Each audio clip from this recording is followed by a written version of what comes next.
I remember being taken by my mother to a homelessness shelter at a young age, her explaining to me why the people I met there matter, and why no society can be healthy unless we take other people seriously.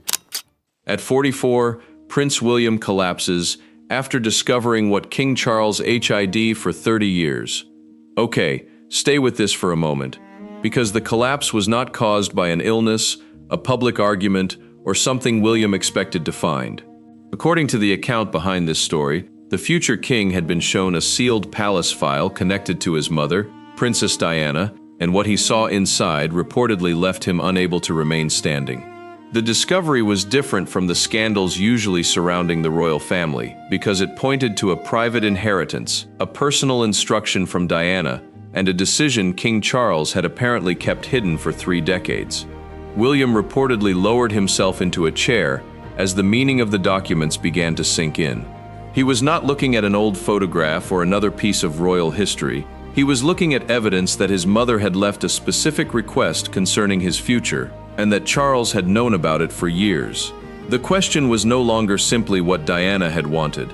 The question was why her son had never been told, and this is where the story becomes far more unsettling. The sealed material reportedly contained a private letter written in the aftermath of Diana's death, with instructions that were never meant to become public. At the center of those instructions was an inheritance that Diana wanted protected for William. For 30 years, the matter had remained buried behind palace procedures, private records, and silence. Then, according to the story, an archival review brought the file back into the light. Hi viewers, if you were in William's position and discovered that your own family had kept a major part of your mother's final wishes from you for 30 years, would you demand the truth or stay silent to protect the family? Leave your answer in the comments, because this is exactly the choice waiting for William. What made the moment so powerful was not the value of the inheritance alone. Money could be calculated, documents could be counted, accounts could be traced, but a mother's final instruction carried something no balance sheet could measure. She set us up really well. She gave us the right tools and has prepared us well for life in the best way she could, not obviously knowing what was going to happen. Diana had died decades earlier, yet the documents suggested that her voice had somehow survived inside a locked file, waiting for the son she had wanted to protect. The account places William in the middle of the discovery with the kind of silence that says more than anger ever could. There was no public outburst, no cameras captured the moment. No dramatic announcement came from the palace. Instead, the shock unfolded privately, where one document led to another, and an apparently forgotten trail began to form. At first, the inheritance appeared to be the central mystery. Why had Diana wanted Charles to protect it? Why would Charles agree to such an arrangement? And why would William, the person at the center of it, remain unaware for so long? Those questions would have been difficult enough. Then another detail reportedly emerged. Some financial records connected to the matter were incomplete. That single discovery changed the atmosphere around the investigation. A private family secret could be explained in many ways. A missing financial trail created a different kind of suspicion. It suggested that somewhere between Diana's final wishes and William's eventual discovery, important information had been separated from the story he believed he knew. The people examining the material therefore had to look beyond the letter itself. They had to determine who had handled the records, who had access to the inheritance documents, and why the matter had remained sealed for so long. Every answer seemed to create another question. And for William, the deepest wound was becoming clearer. If Diana had specifically wanted something preserved for him, then someone had made a decision on his behalf. Someone had decided that he could live without knowing. That is the part that reportedly unsettled him most. Not the money, not the palace, not even the secrecy. It was the possibility that his own father had possessed a piece of Diana's final wishes and had chosen not to place it in his son's hands. For years, William had carried the image of a mother whose life, death, and legacy had been examined from almost every direction. Photographs had been published. Speeches had been remembered. Arguments had been revisited. Her marriage had been dissected. Her influence had become part of the public history of the monarchy. Yet this document suggested there was still something private left behind, something Charles had apparently known, something William had never been allowed to see. And the timing made the discovery even more significant. William was no longer the young prince who needed adults to decide what he could handle. At 44, he stood much closer to the center of the institution his mother had once struggled to navigate. Whatever the reason for the secrecy, he was now old enough to confront it himself. That is why the sealed file mattered. It was not simply an old royal document. It was a direct challenge to William's understanding of his own family. The deeper he looked, the harder it became to believe that the secret had survived for 3 decades by accident. There had been decisions, there had been custodians, there had been records, and somewhere in that chain was the person who had decided that Diana's wishes should remain hidden. The file itself reportedly carried markings that signaled restricted material. It had survived inside an archival system designed to preserve records. The moment was less like reading history and more like opening a door that had been deliberately kept closed. There was another reason the discovery could not simply be dismissed. The letter reportedly connected Diana's wishes to a financial responsibility Charles had accepted personally. That meant the secret was not merely palace gossip. It was tied to a decision, a document trail, and a duty someone had carried for years. William's reaction, as described in the account, was therefore not simply grief, it was recognition. The person missing from his life suddenly seemed present through her words. It feels like a good time to remember, all the good things about her and hopefully provide maybe a different side to that others haven't seen before. The inheritance became a symbol of that connection. It was something she had apparently wanted him to have, but something he had been denied the knowledge of for most of his life. The more the file was examined, the more uncomfortable the silence became. If Charles had acted in Diana's interest, why had William been excluded?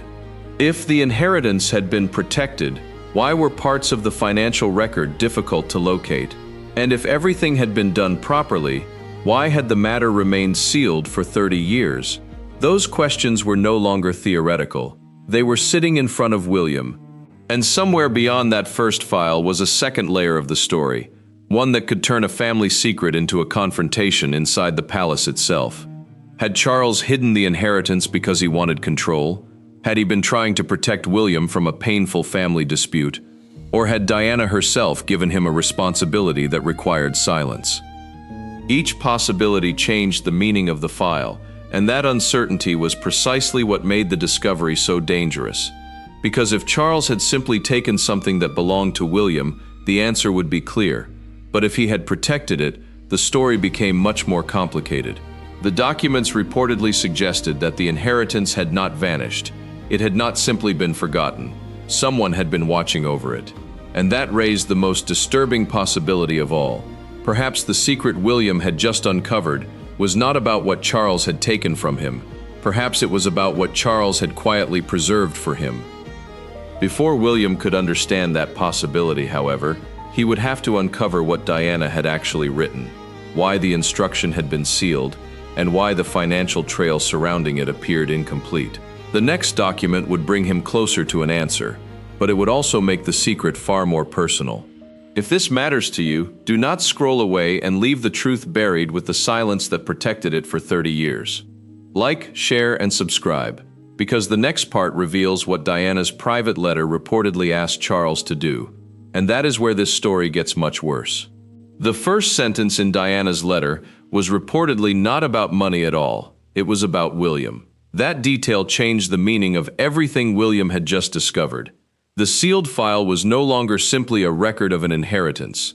It appeared to contain a direct instruction from his mother about the son she feared might one day inherit the weight of the crown without understanding the price that came with it. According to the account, Diana wanted Charles to protect something for William and keep the arrangement private until the right time. That sounds simple until the timeline is considered. The request had survived for decades, yet William had reached adulthood, marriage, fatherhood, and the edge of the throne without knowing the full story. The question became brutally simple. If Diana wanted William to know, why had he been kept outside the decision? The letter reportedly provided part of the answer, but not enough to settle the matter. Diana was said to have been concerned about William's future, his independence, and the possibility that royal expectations could eventually overpower his own judgment. Her concern was not presented as a demand for rebellion. It was about making sure her son possessed something that could remain his, regardless of what happened inside the institutions surrounding him. That distinction mattered. An inheritance can be money. It can also be a safeguard. In Diana's case, the document reportedly treated it as both. I felt compelled to perform. Well, when I say perform, I was compelled to go out and do my engagements and not let people down and support them and love them. And in a way, by being out in public. For William, that made the discovery harder to process. If the inheritance had been intended as a private safeguard, then the secrecy surrounding it could no longer be dismissed as routine palace administration. Someone had decided that the person it concerned should not know.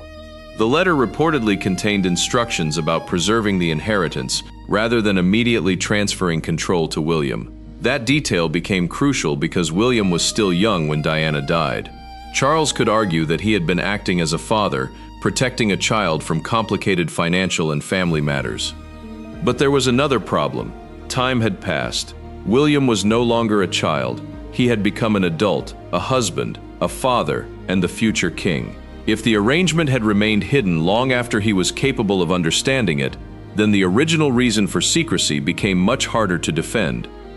That was where the emotional conflict sharpened. The issue was no longer whether Charles had once believed he was protecting his son. The issue was whether protection had quietly turned into permanent control. The letter reportedly made the matter even more sensitive, because Diana's concern appeared connected to the monarchy itself. She understood the institution's power. She also understood its ability to absorb private decisions into public duty. Her request, as described in the story, was therefore aimed at preserving one part of William's life that could remain separate from the crown. That possibility would have been difficult for William to ignore. He had spent much of his life learning how to serve the institution. Now a document from his mother appeared to suggest that she had wanted him to retain something outside it. And then came the detail that reportedly disturbed him most. The inheritance had been protected. It had not disappeared. It had not been casually spent. It had apparently remained under arrangements connected to Charles. That should have brought relief. Instead, it raised a harder question. Why hide something that had been preserved? William reportedly returned to the financial records, looking for the point where the original instruction had been translated into action. He needed to know whether Diana's request had been followed exactly or whether someone had changed its terms. The search produced complications. Some records were difficult to reconcile. Certain details appeared incomplete. The documents did not immediately provide the clean timeline William needed. That meant the letter could not stand alone. It had to be matched against the financial history. Who controlled the inheritance after Diana's death? Who approved the arrangements? Who maintained the records? And who decided that William should remain unaware? Those questions pushed the investigation beyond family history and toward institutional responsibility. It also changed the way Charles appeared in the story. Until this point, Charles could have been viewed simply as the man who knew a painful secret. Now he appeared to be the person who had carried responsibility for the inheritance itself.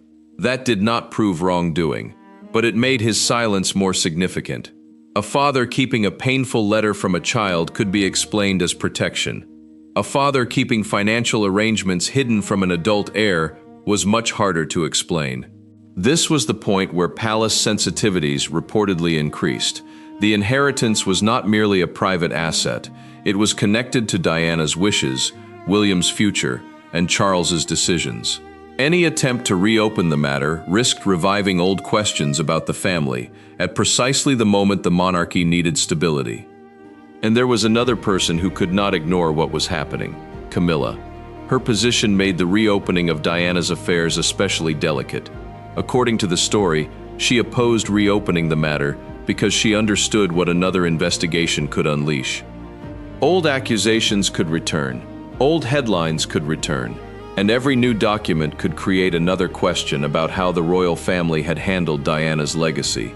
But William was no longer looking at the issue through the eyes of the institution. He was looking at it as Diana's son. That difference mattered more than anyone inside the palace seemed prepared for. The deeper he went, the more the letter appeared to point toward one central idea. Diana wanted William to have control over a part of his future that could not be taken away by circumstance. Yet William still did not know the most important detail. What exactly had Charles preserved, and under whose name had it been held? That question changed the investigation again. The financial records reportedly began to reveal that the inheritance had been treated differently from ordinary royal assets. The arrangements appeared designed to keep it protected until a later point in William's life. If that was true, Charles's actions could no longer be described simply as concealment. They could have been an attempt to fulfill Diana's instruction. But there was still one problem. William had never been told.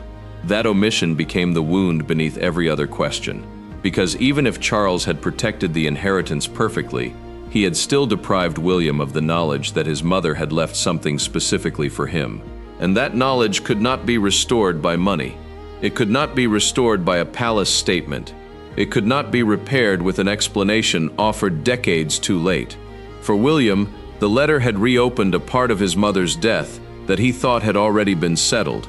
The inheritance was now only one piece of the puzzle. The missing records suggested another piece was waiting. And somewhere inside the palace archive was the document that could prove whether Charles had protected Diana's final request or quietly rewritten it. There was also the question of timing. If the inheritance had been preserved for William, why had no one informed him when he became an adult? Why had the arrangement survived his years of public service without a direct explanation? The longer that silence lasted, the less convincing a simple explanation became. The account suggests that William did not immediately accuse Charles of betrayal. He studied the documents first. That restraint is important, because the strongest tension in this story does not come from an instant explosion. It comes from a son discovering that the answer may be more complicated than the accusation he first feared. The letter gave William his mother's intention. The financial records could reveal what happened afterward. Between those 2 points stood 30 years of decisions. Every signature mattered. Every missing page mattered. Every person who had access to the records mattered. And the closer William came to understanding the arrangement, the more obvious it became that someone inside the royal system would eventually have to explain why he had been kept in the dark. That explanation would not come from an old document. It would have to come from the man who had been there from the beginning, King Charles. And that was the question William could no longer avoid, because the answer pointed directly toward Charles and the palace. The next stage would force William to confront the people who had guarded that secret for decades. If this story matters to you, do not let another buried document disappear into silence. Like, share, and subscribe, then stay with this story, because what the financial records reveal next makes the inheritance secret far more disturbing. The records did not point to a missing fortune. They pointed to a missing explanation. That was the moment the investigation reportedly changed direction. William had already seen the letter connected to Diana's wishes. He had already learned that an inheritance had been protected. Now the financial trail raised a different question.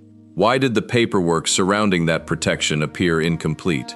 For the first time, the focus moved away from what Diana wanted and toward what happened after her death. The palace archive became the center of attention. Documents had to be compared, dates checked, names traced, and decisions reconstructed. The purpose was not simply to find money. It was to establish who had authority, who exercised it, and whether the arrangements matched the instructions attributed to Diana. According to the account behind this story, several records did not immediately provide a clean answer. That did not prove that anyone had taken anything. It did, however, make the silence surrounding the inheritance harder to ignore, and William now had a reason to keep asking questions. The first issue was control. If Charles had accepted responsibility for protecting the inheritance, under what authority had he acted? The second was timing. If the arrangement was designed for William's benefit, why had no one explained it when he became an adult? The third was the most personal. Did Charles believe William was safer without knowing?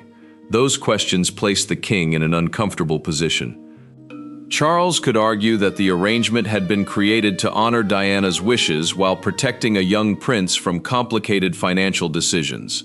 That explanation remained possible. But it did not remove the central problem. William had spent decades without knowing what his mother had apparently wanted secured for him. Then another complication emerged. The investigation reportedly touched records connected to the wider management of Diana's estate. The more material was examined, the more important it became to separate ordinary administrative gaps from deliberate secrecy. A missing reference could have an innocent explanation. A missing chain of documents could raise a much bigger concern. That distinction became critical. The story could no longer survive on emotion alone. If William was going to challenge the secrecy, he needed evidence. So the search continued. The archival review reportedly brought together older correspondence, financial references, and internal notes connected to the inheritance. Each piece had to be placed in chronological order. A document from one year could completely change the meaning of a decision made the year before. That is when the palace's position became more difficult. A private family matter was becoming an institutional matter. If the records confirmed that Charles had preserved Diana's inheritance exactly as instructed, the secrecy might be interpreted as an extreme attempt at protection. If the records showed that the instructions had been altered, the consequences would be far more serious. William therefore faced two possibilities, and neither was comfortable. He could discover that his father had hidden something from him for reasons that were ultimately protective, or he could discover that the secrecy had served another purpose. The uncertainty was beginning to weigh on him. According to the account, the investigation was handled quietly because an uncontrolled disclosure could reopen decades of arguments surrounding Diana, Charles, and the monarchy. Any leak could turn a private document into a public controversy before William had even established what was true. That concern explains why Camilla's reported opposition became significant. Her position was presented as a warning about consequences. Reopening Diana's financial affairs could revive old disputes and create questions about the monarchy's handling of her legacy. The issue could quickly become larger than the inheritance itself. William, however, had a different priority. He wanted to know what his mother had left behind. Not what the palace wanted the public to remember, not what later biographies had concluded, what Diana herself had instructed. That distinction made the conflict increasingly difficult to contain. The investigation reportedly continued behind closed doors, with senior figures concerned about where the records might lead. William's questions were no longer about one letter. He wanted the entire chain. Who received Diana's instruction? Who protected the inheritance? Who reviewed the accounts? Who decided that William should not be informed? And who approved the continued secrecy after William was an adult? Every question moved closer to Charles. Then came the document that changed the atmosphere. According to the story, investigators found evidence that Charles had personally intervened in the arrangements surrounding Diana's inheritance. That did not establish wrongdoing.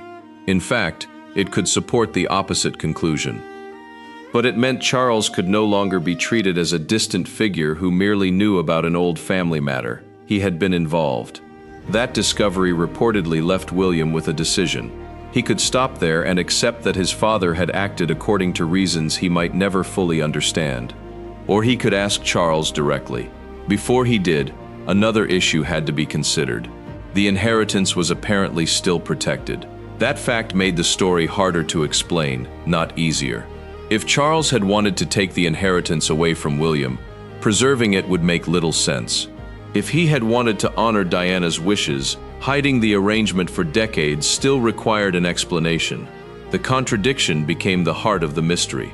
Charles appeared to have protected the very thing William believed had been hidden from him. So why had the secret survived? And why had William discovered it only now? The answers mattered because the inheritance was beginning to look less like a financial asset and more like a message from Diana. It represented her attempt to protect William from forces she feared could shape his future. That possibility made the silence more painful.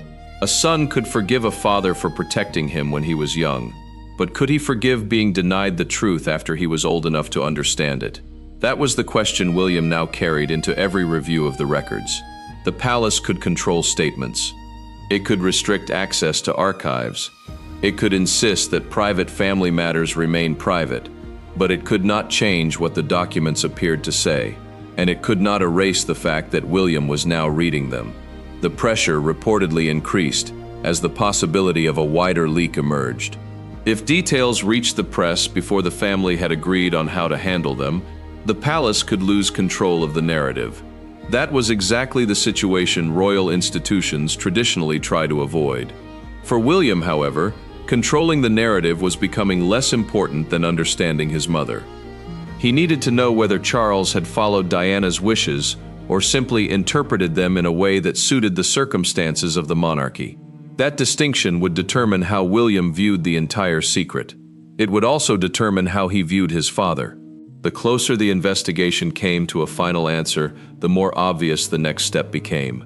William would have to speak to Charles, not through advisors, not through palace correspondence, not through carefully prepared statements, father to son. And before that meeting could happen, one last set of records had to be examined. Those records reportedly contained the clearest indication yet of what Charles had actually done with Diana's inheritance. An inheritance can pass through several stages before control. Instructions can be placed in trusts, accounts can be administered by designated people, and responsibilities can remain active. A single document could not tell the whole story. William needed the sequence.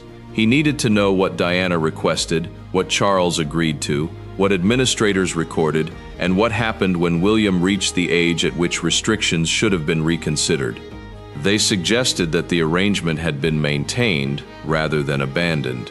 That detail weakened the simplest theory that the inheritance had been concealed for personal gain. Yet it strengthened another question. If the money had remained protected, who had decided to keep William uninformed? That was the point where the emotional and financial sides became inseparable. The money could be accounted for. The silence could not. William was beginning to understand that the value of the documents was not the inheritance itself. It was the evidence of what the adults around him had decided he was allowed to know. For a future king, that question carried weight. His life had been shaped by decisions made in rooms he could not enter. Now he was looking at the paperwork behind that decision. The next question was whether the file mattered. It was what Charles would say when William asked him why. If you believe William deserved to know what his own mother left for him, do not stay silent now. Like, share, and subscribe, then stay with this story, because the next chapter takes this secret out of the archive and straight into the room with Charles, and the answer waiting there changes everything. Charles did not deny that he knew about Diana's instruction. That was the detail that reportedly changed the private meeting from an uncomfortable conversation into something far more serious. William had entered wanting one answer. Why had his mother's request been kept from him? But sitting across from his father, he was no longer dealing with an old archive. He was confronting the person who had carried the secret for decades. According to the account, the meeting was deliberately private. No cameras, no public statement, no advisors dominating the room. Just William and Charles with the documents that had reopened the entire question sitting between them. William wanted an explanation for the silence. Charles reportedly maintained that his actions had been intended to protect his son and preserve Diana's wishes. The defense sounded reasonable on the surface. William had been young when Diana died. The inheritance was complicated. The family was under extraordinary pressure. Keeping sensitive financial arrangements private could have been presented as responsible. But William was no longer asking what made sense when he was a child. He was asking why the secrecy continued after he became an adult. That distinction reportedly cut deeper than the money itself. The issue was not simply that Charles had known about an inheritance. It was that William had discovered his mother's wishes through a sealed file instead of hearing them from his father. The more Charles explained, the more complicated the situation became. If he had wanted to control the inheritance for himself, the records should have shown some personal benefit. Instead, the documents appeared to indicate that the assets had remained protected. That fact reportedly unsettled William because it weakened the accusation he had initially feared. There was no simple theft to expose. There was something harder, a secret that may have been kept for protection, but without the consent of the person being protected. That was where the conversation became personal. William reportedly wanted to know whether Diana had specifically instructed Charles to keep the matter hidden from him. If she had, Charles could argue that he had followed her wishes. If she had not, then the decision to keep William uninformed belonged to Charles. The difference was enormous. One possibility meant Charles had been carrying out Diana's final request. The other meant he had made a decision on her behalf. Neither answer could erase 30 years of silence. The account suggests that William pressed for clarity about who else had known. The names mattered because a secret involving one person could remain private. A secret involving several people inside a royal institution became something else. Charles reportedly did not provide a simple answer. The response was described as complicated. That word carried its own weight. William was not looking for a carefully protected royal phrase. He wanted a direct explanation. Who knew? Who approved the arrangement? Why was the inheritance still protected? Why had nobody told him? The meeting reportedly became tense as those questions accumulated. Yet the most important development was still ahead. William learned that Charles had not simply stored Diana's inheritance and forgotten about it. The arrangement had apparently been maintained deliberately over the years. That meant Charles had continued to carry responsibility for something Diana had entrusted to him.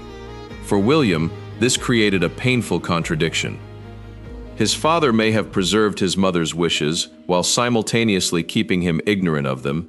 Both things could be true. That possibility made the confrontation harder, not easier. A villain would have been simple. A father who had done something wrong for a reason he believed was right was much harder to confront. William reportedly struggled with that contradiction because the documents had given him evidence of Diana's intention, but not the emotional permission to accept Charles's decision. There was another question. What exactly did Diana want William to control? The inheritance had been discussed in broad terms, but the final authority remained unclear. Was William simply the beneficiary? Was he meant to receive the assets directly? Or had Diana created a specific responsibility that would place control in his hands later in life? The answer depended on one document. That document had not yet been fully examined. According to the account, the archive contained a final record connected to the inheritance arrangement. It was the piece that could establish the exact role Diana had intended for William. Until that document was opened, Charles's explanation remained incomplete. This was also where the emotional pressure reportedly intensified. William had spent years defending the monarchy from criticism and learning to place duty above personal grievance. Now the institution he was expected to lead was forcing him to examine a decision made inside the very system he had spent his life protecting. The conflict was no longer simply father against son.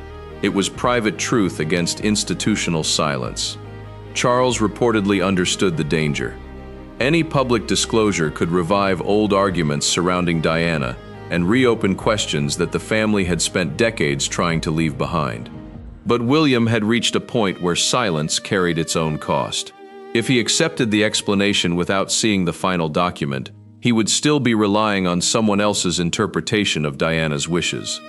If he demanded everything, he risked exposing a family secret that could shake the palace. The choice was beginning to look less like a financial decision and more like a test of William's identity. He was the son of Diana, he was the son of Charles, and he was the future king. Each role demanded something different. The son wanted the truth. The future king had to consider the consequences. The man caught between them wanted to know why his mother had trusted his father with something that had never reached him. That question reportedly brought the meeting to its most difficult point. Charles explained that the secrecy had never been intended to punish William. It had been about protection, timing, and the belief that some information could cause more harm than good if revealed at the wrong moment. William reportedly did not find that sufficient, because there is a moment when protection becomes a decision made without the person's consent. And for William, that moment may have arrived years earlier. The documents had already established that Diana's inheritance had survived. They had established that Charles had been involved. They had established that William had been kept unaware, but they had not established the one thing that mattered most: whether Charles had ultimately fulfilled Diana's exact instruction. That answer was hidden in the final document. The meeting reportedly ended without the kind of resolution the palace would have preferred. William left with more information than he had entered with, but also with a deeper uncertainty about his father's motives. The confrontation had not destroyed the relationship, it had changed it. William now understood that Charles's silence had a reason, but he still did not know whether that reason was enough. And then the final document was brought forward. Its significance was immediately clear, because it did not simply describe the inheritance. It identified who was supposed to control it. William had spent the entire investigation asking what Charles had hidden. He was about to discover that the secret was not merely about money. It was about authority. The document reportedly named William in a way that transformed the entire story. He was not simply a distant beneficiary waiting for an inheritance. The arrangement indicated a level of control that appeared to connect directly to Diana's original intention. The discovery changed the meaning of William's earlier shock. He had not collapsed because he had suddenly lost something. He had collapsed because something had been kept from him, while the person responsible for protecting it had remained inside his family for decades. That realization made the final document impossible to ignore. That revelation would force William to reconsider everything he had believed about the 30-year silence. If Charles had wanted to take Diana's inheritance away from him, why preserve it? If Charles had wanted to control William, why protect an asset intended specifically for William? And if Charles had truly been honoring Diana, why keep the truth hidden for so long? There was no easy answer. That was precisely why the secret had become so powerful. It contained both betrayal and protection. It contained silence and responsibility. It contained a father trying to control the timing of a truth, and a son discovering that the truth had been waiting for him all along. The next document would settle the most important question, not whether Charles had hidden the inheritance, but why. And if William deserved to know this 30 years ago, then every viewer who believes buried family truths should not be protected by silence has a choice too. Stay quiet and let the secret disappear, or like, share, and subscribe and stay for the final document. Because the next chapter reveals exactly what Diana left William and why Charles kept it hidden. The final document did not accuse Charles of stealing Diana's inheritance. It revealed that the secret William had spent days trying to understand was connected to what his mother wanted protected for him. According to the account, the document identified William as the person intended to control the inheritance. That single detail reportedly changed the meaning of the entire file. Charles had not been sitting on an asset meant to disappear. He had preserved something that Diana had wanted her son to have. For William, that should have been a relief. Instead, it created another wound. He had been living for decades without knowing that his mother had made this request. He had never been given the opportunity to understand it, prepare for it, or decide what it meant for his own future. The inheritance had survived. Diana's instruction had survived. But the knowledge had not reached the person at the center of both. That was the secret. Charles had apparently kept the inheritance intact while keeping William outside the story. The distinction matters because it changes the accusation completely. The evidence described in this account does not support the simplest theory that Charles secretly took Diana's money. It points instead toward a father who preserved an inheritance while deciding that his son should not know about it. And that decision remained controversial. William reportedly wanted to understand why. The answer centered on timing. Diana died when William was still young. Charles had faced enormous pressure, public scrutiny, and the responsibility of protecting the monarchy. If the inheritance had been complicated, Charles could have believed that shielding William from it was the responsible choice. But responsibility has an expiration point. A child can be protected from information. An adult has the right to question why the information was withheld. That is where William's reaction became more understandable. The pain was not simply about discovering money. It was about discovering that his mother had thought about his future in a specific way, and that someone had chosen when he was allowed to learn about it. The final document reportedly gave William the answer he had been missing. Diana wanted the inheritance preserved for him. Charles had preserved it, and William had been named its sole controller. That was the final reversal. The man William had spent the investigation suspecting of hiding something from him had apparently been protecting the very asset Diana had asked him to protect. But Charles's defense did not erase the silence. William could appreciate what his father had preserved and still question why he had never been told. Both truths could exist together. There was no simple villain at the end of the file. There was a father who may have believed secrecy was protection, a mother who wanted her son's future secured, and a son who learned that a decision had been made about his life before he was old enough to participate. The inheritance became more than property. It became evidence of Diana's continuing concern for William. She had understood that becoming a future king could place enormous pressure on her son. An inheritance held separately could give him independence and remain a private connection to her wishes. That may explain why the secret was preserved so carefully. It also explains why William's discovery was so emotional. The file had given him something he could not receive from a speech, a portrait, or a public ceremony. It gave him a private message from his mother, not the version of Diana preserved by headlines. Not the version described by commentators, a specific instruction concerning her son. For William, that could change the meaning of his mother's legacy. Diana had wanted him to have something that remained his after her death. Charles had apparently kept that promise. The difficult part was the silence. William had spent 30 years believing that he understood the boundaries of his mother's legacy. He now knew that an entire part of it had existed outside his knowledge. That realization forced him to reconsider Charles. The anger could not simply disappear, neither could the evidence. Charles had hidden the truth. Charles had also preserved the inheritance. The two facts belonged to the same story. That left William with a choice that was larger than money. He could expose the entire matter publicly and risk another royal controversy. He could keep the documents private and accept that the truth might remain inside the family. Or he could use what he had learned differently, not as a weapon against Charles, but as a way to understand Diana's final wishes and decide what her legacy should mean going forward. The account suggests that William leaned toward the third path. He did not need to destroy his father to honor his mother. He needed to understand why the secret had been kept. That distinction matters because William's position inside the monarchy makes every personal decision public sooner or later. A future king cannot easily separate family history from institutional responsibility. The discovery, therefore, created a new question for the monarchy. What happens when the person expected to protect the institution discovers that the institution once protected a secret from him? That question reaches beyond Charles and William. It touches the meaning of duty itself. The monarchy depends on continuity.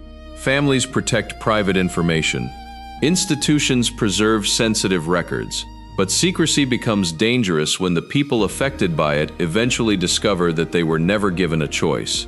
William's story, as presented here, is therefore not simply about an inheritance. It is about control over the truth.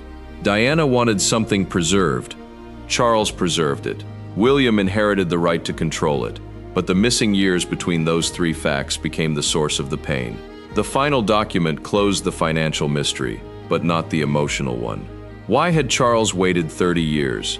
That question may never have an answer that satisfies everyone.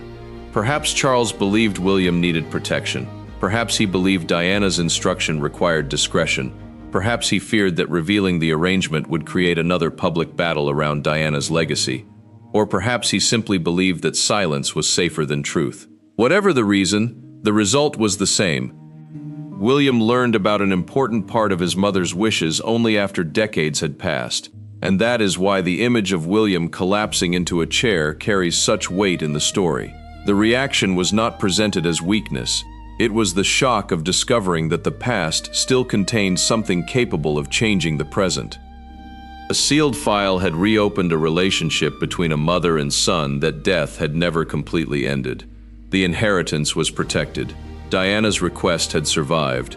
William had been named its sole controller, and Charles had carried the secret for 30 years. Those four facts transformed the story. The man who appeared to be hiding something from William may also have been the man who protected it for him. That does not make the secrecy harmless. It makes the decision more difficult to judge. For William, perhaps the greatest revelation was not the value of what Diana left behind. It was the realization that his mother had still been thinking about him, even in the final chapter of her life, and that his father had preserved that intention in a form that could survive 3 decades of royal change. The story ends with a question of legacy. What should William do with the truth now that he finally has it? If he releases everything, the palace could face another storm. If he keeps everything private, critics could argue that another generation has chosen silence. If he reveals only what Diana intended him to know, he could honor her wishes without turning her memory into another public battle. That decision would belong to William. And perhaps that is the point Diana wanted all along. The inheritance was never only about money. It was about giving her son something he could control for himself. 30 years later, William finally discovered what that something was. The secret Charles protected had not destroyed Diana's legacy. It had preserved a part of it. But the silence surrounding that legacy had left William with a question no document could answer for him. Was protection worth the price of being kept in the dark? That question now belongs to William, and it is one reason this story continues to attract attention. Behind the titles, ceremonies, estates, and royal protocol are ordinary human conflicts involving parents, children, trust, and decisions that cannot be undone. If a parent secretly protected something valuable for a child but refused to tell that child for 30 years, would the child feel grateful, betrayed, or both? That is the uncomfortable question at the center of this story, and it is also the reason the final document matters. It revealed what Charles had hidden and protected. It revealed what Diana had intended, and most importantly, it revealed who had been waiting at the end of the arrangement: William. The boy Diana once tried to protect had become the man finally capable of deciding what her final wishes meant. The inheritance was his, the decision was his, and now, for the first time, the silence was his, to break or preserve. If you believe William deserved the truth long before now, do not let that question disappear with the final document. Like this video, share it with someone who believes family secrets should never erase a person's right to know. Subscribe to this channel and turn on notifications, because staying silent is how buried stories stay buried, and the next royal story coming here gets even worse and far more interesting.